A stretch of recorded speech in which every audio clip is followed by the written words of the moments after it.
What's up, guys? It's Sunday, so we're going to get back on the CD collection. Took a couple of weeks off from doing the actual CD collection, so it's kind of good to get back on and get back on track. Doing these, we're on video, I think 97 out of the CD collection. We're still in the M's, going to be in the M's for quite some time. We are actually moving from the MA bands to the ME bands. Not much progress, but a little progress is still progress nonetheless. Starting out, we have a band out of Australia, one-man project. This is the band called Massacred with their 2022 full-length entitled Human Extermination. This was released through Corpse Gristle Records last year. This is some straight Mortician worship, just kind of down-tuned, brutal death grind type stuff. If you like Mortician and kind of the formula behind their music, then I'm sure you'll probably appreciate Massacred. Good stuff. It is the only CD that I own from this project. I do own a tape of some of their material as well, but that may be the only actual full length. I know they have a lot of splits and demos and all that type stuff out, but that may be the only full length that they've released so far. Next up, we have a band out of Canada. This is Massive Slavery with Global Enslavement. This is some metalcore. This was released in 2010 through Maple Leaf Records, or Maple Metal Records, Maple Leaf. Canada on the brain, I guess. Pretty good. I know some people hear the term metalcore and immediately kind of tune out. I enjoyed this album. It does tend to get a little thrashy here and there, but it's a pretty solid release. It's definitely better than I expected it to be when I first got it, so it definitely has earned its spot in the collection here. Wore this shirt on purpose. We are at the Master section of the CD collection. This is the debut full length, probably my favorite release from Master. Band originally out of Chicago. I believe the driving force behind the project lives in Czechia now, but killer death metal / thrash metal. This debut full length is probably my favorite release from them. This is a reissue that was done through Ultra Metal Productions and Iron Goat Commando. This CD was limited to 500 copies. This first full length should not be too hard to get a hold of. There are a lot of reissues out there. I know some sound better than the others. This one sounds pretty decent, so I am pretty happy with this one. One thing I really like about this CD is you probably can't make it out, but where it usually says all rights reserved, down there it says all effing rights reserved. It's little things like that, little details that you can find when you're not really even looking on stuff. It's stuff that I like about, especially extreme music. You can find stuff like that all over. Enough rambling about that. We have the sophomore release. This is a lot of people's favorite, and I do really enjoy this album as well, but I for some reason that debut full length is just up there for me. This is On the Seventh Day God Created Master. This is the 2013 Pacheco Records reissue through Icarus Music out of Argentina. I know a lot of people kind of shy away from the Icarus Records issues, but I got a good deal on this one. This one was a bit harder to get my hands on than that debut full length. It seems like more people are after a copy of On the Seventh Day, and it is a fantastic album, so I kind of understand that, but I really love both of those, the first two full lengths. Next up, we have the third. This is a Collection of Souls. This is where I kind of fell off with the band. They went much more in a thrashier direction on this full length. This one, it was released through Suicide Syndicate Records. I'm pretty sure this is a reissue as well.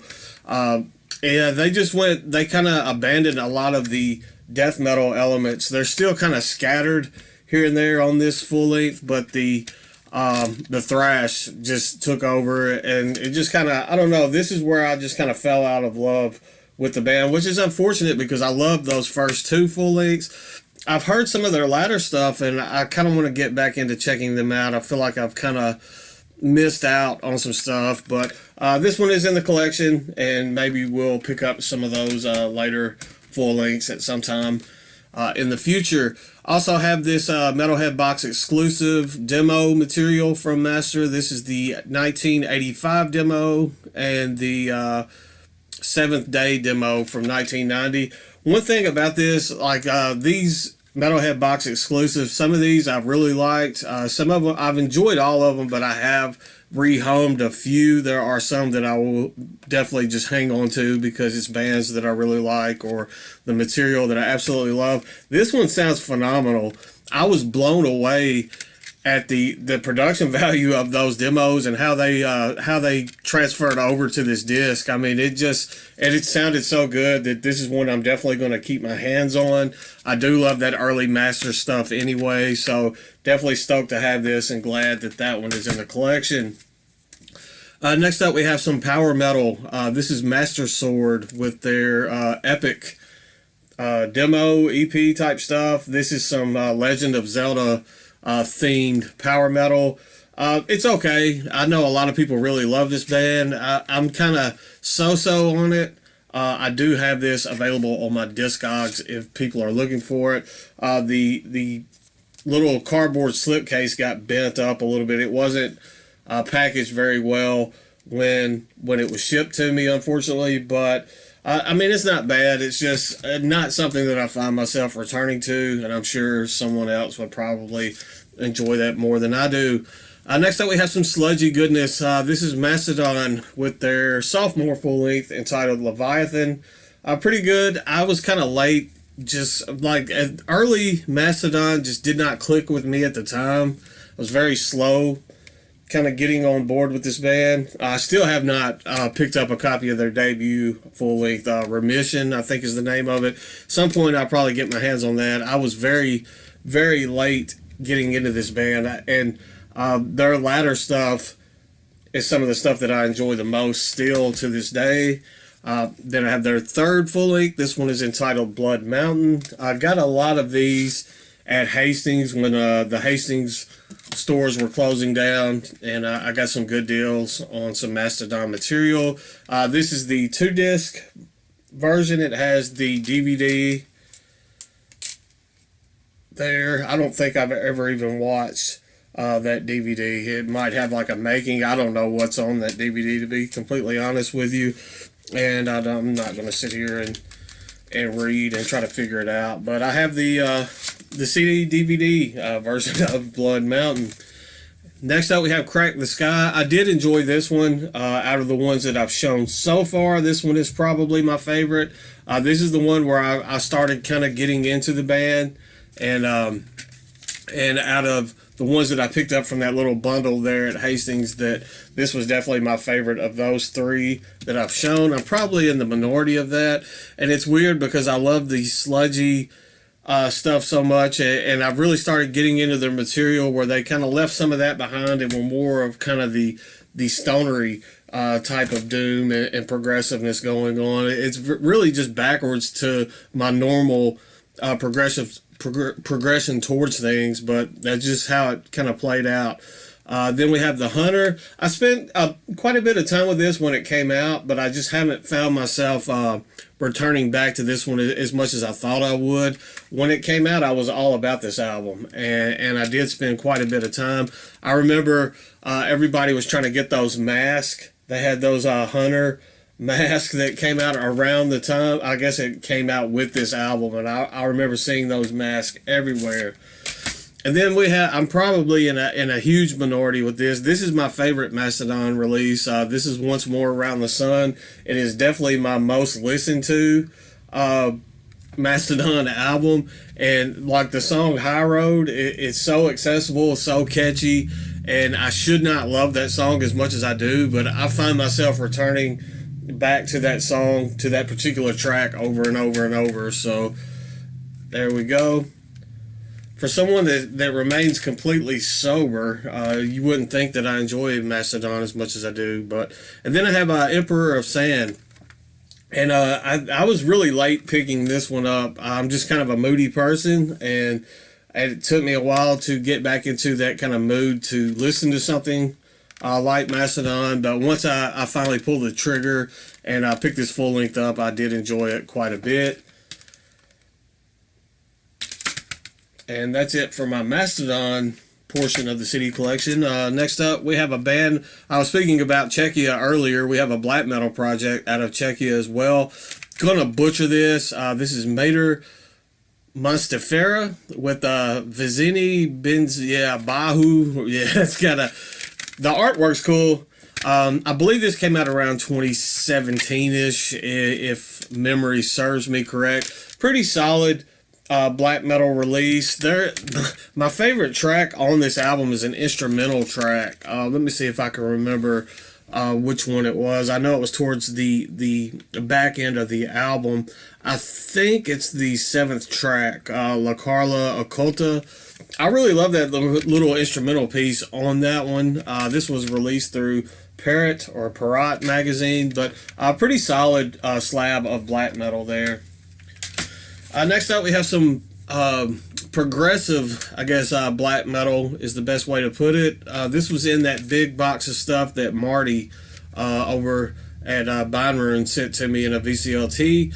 This was released in 2006. This is a Materia Prima, and I believe this is the self-titled demo. No, it's entitled Relic Radiation. My apologies. Pretty good. From what I remember, it's been a bit since I listened to it. There are some parts on this that can be a bit of a difficult listen, but for some Florida black metal, it is pretty good. You don't really get that icy cold type thing. You get that electrical style of black metal, if that makes any sense whatsoever. Probably not, but we'll just move on.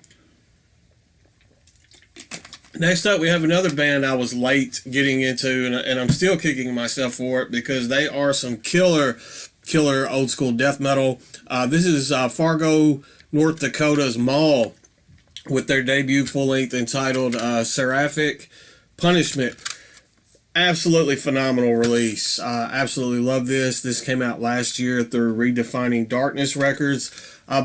That artwork looks awesome. It's kind of hard to pick it up with the glare that I have going on, but absolutely love this full length. They have a bunch of demo and splits and singles and other material going on, but very solid, very solid debut full length. I'm excited to see where this band goes moving forward from this, but stellar effort there as their debut full length.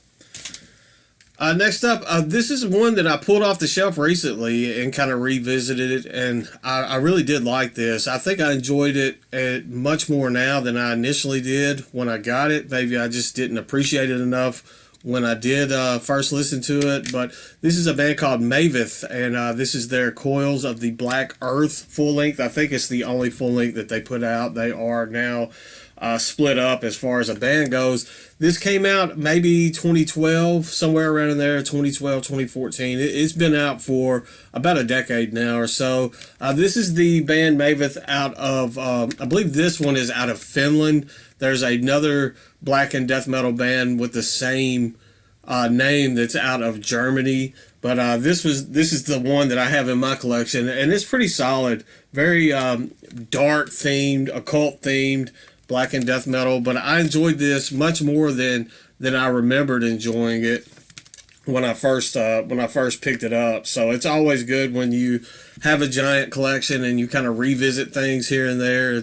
Something just kind of beckons you from the CD shelf. You pull it off because you haven't listened to it in forever, and it sounds much better than you remember it sounding. That's what Coils of the Black Earth did for me there from Maveth. Next up, we have some Lovecraftian themed black metal, kind of atmospheric black metal at times, out of New York, I believe this band was. This was their debut full length. This is Mavrodoxa with Sojourners. Absolutely love this album. Out of the 3 full lengths from this band, this was definitely my favorite. Purchased this. This was one of my early Bandcamp purchases back when Bandcamp was still fairly new to me. This was released through Nebular Winter Productions, third release through that through that label. I believe this has been reissued by some other labels. I'm wondering if maybe Hypnotic Dirge did a reissue of this, because they did release the next two full lengths from this band. But good stuff. Unfortunately, the band has split up, but it is just some solid Lovecraftian themed black metal, atmospheric black metal. I have their second full length. This one is pretty good as well. This is Lethean Lament. And I just kind of lost track of this band after this album. I didn't hear their last full length for quite some time after this one, and it's no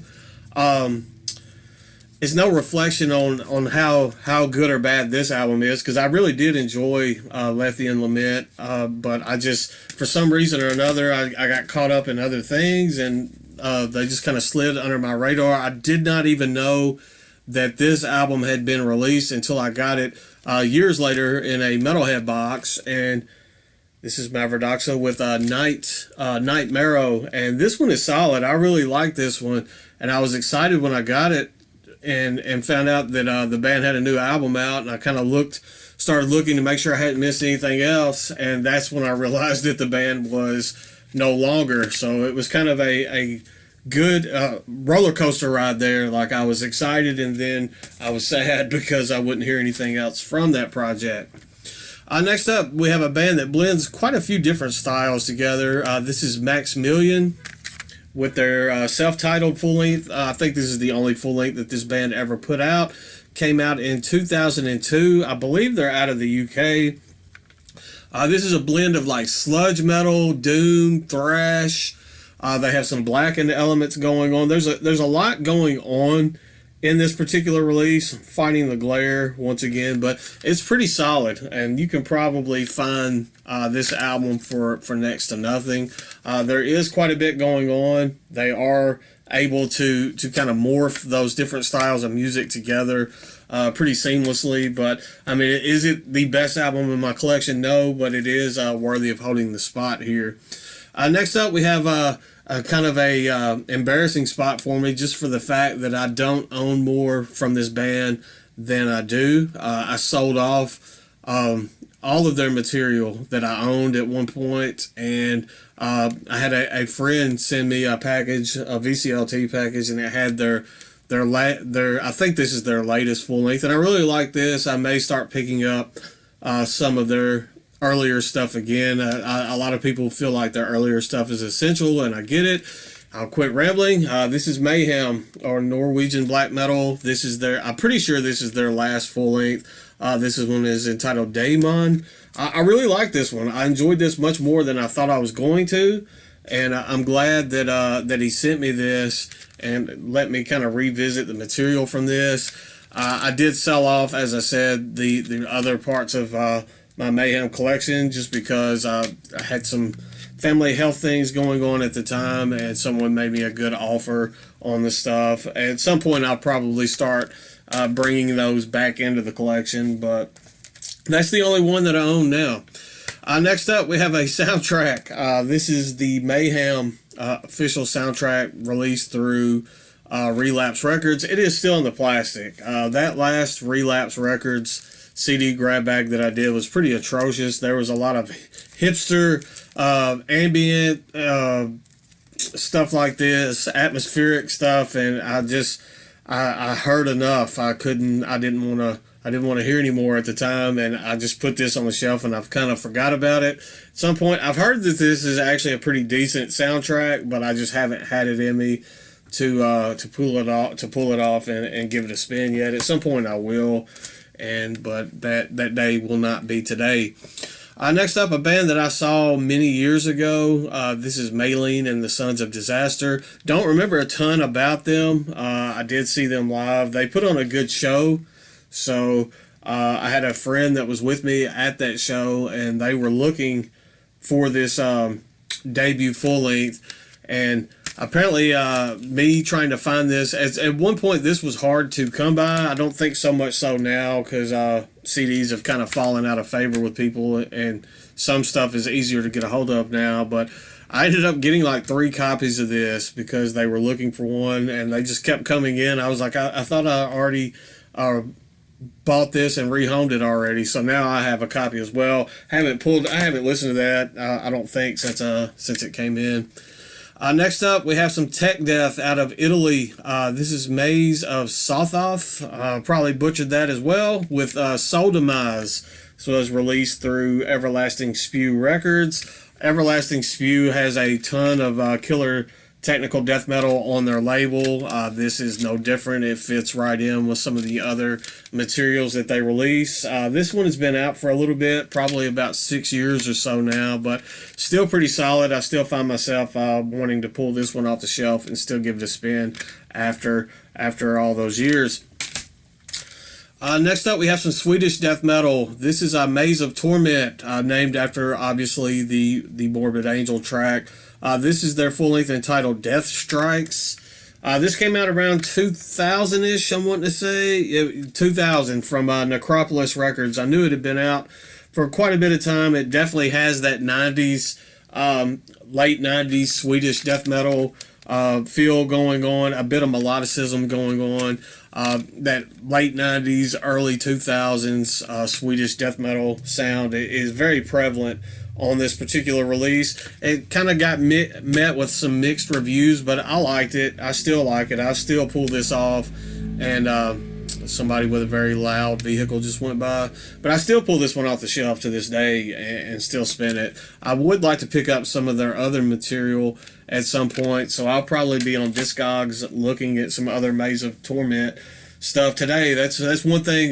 These videos that I make aren't only for you guys. I kind of rediscover bands that I enjoy that are in my own collection through these videos. Next up, we have some folk music. This is Lorena McKennett with The Visit. Sean, Count Blagareth, had mentioned her many years ago and in a video, and I checked it out and I enjoyed it. I found this pretty cheap, and I went ahead and grabbed it, and it is some solid, it's very good kind of mood, background music when I'm in the mood for something like this. This is the 2-disc version. It has a DVD entitled No Journey's End in this as well. The CD case was smashed to pieces, so I had to re-put it in a different CD case. But some good kind of folky, indie kind of stuff, but pretty good. Next up, we have James McCown with the compilation of his material. He used to do videos here on YouTube, but he kind of stepped away from that.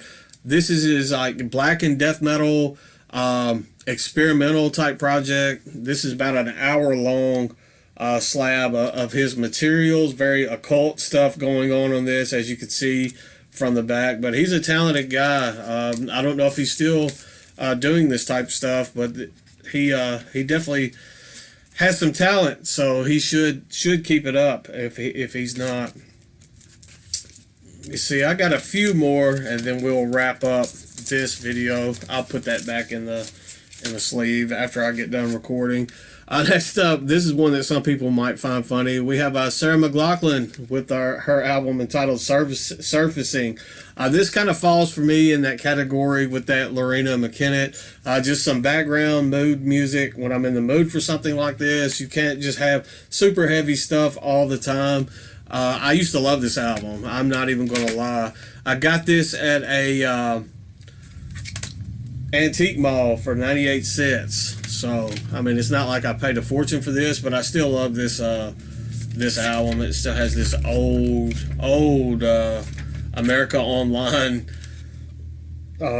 advertisement there on the inside. So, I'm not going to spend a ton of the time with this. I can't imagine that a ton of you watching this video are Sarah McLachlan fans. Next up, we have some melodic death metal. This is Meadows Inn with their, I believe this is their 2018 release from Black Lion Records entitled Sojourn.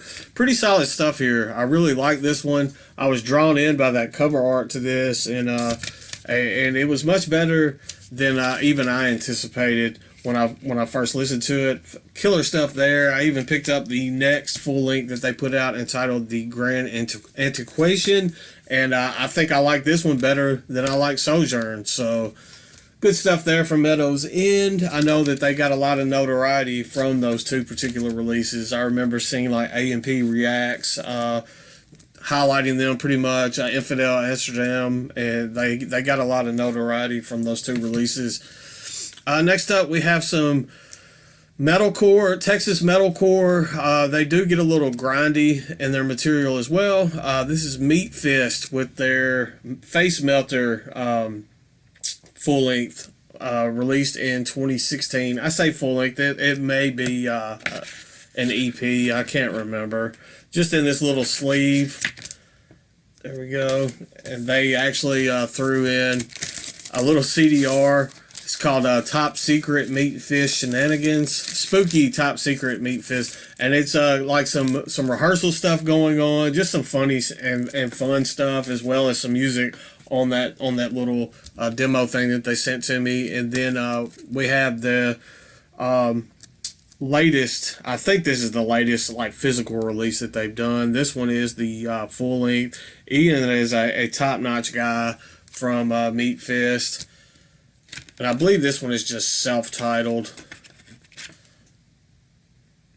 Waiting on them to put out some other physical material so I can scoop that up as well. But I do enjoy me some Meat Fist. That's all for today's. I am going to try to get some stuff done this week. I know I say that all the time, but hope you guys have a great week. Stay classy, stay metal, all that good stuff, and I'll see you guys soon. I promise.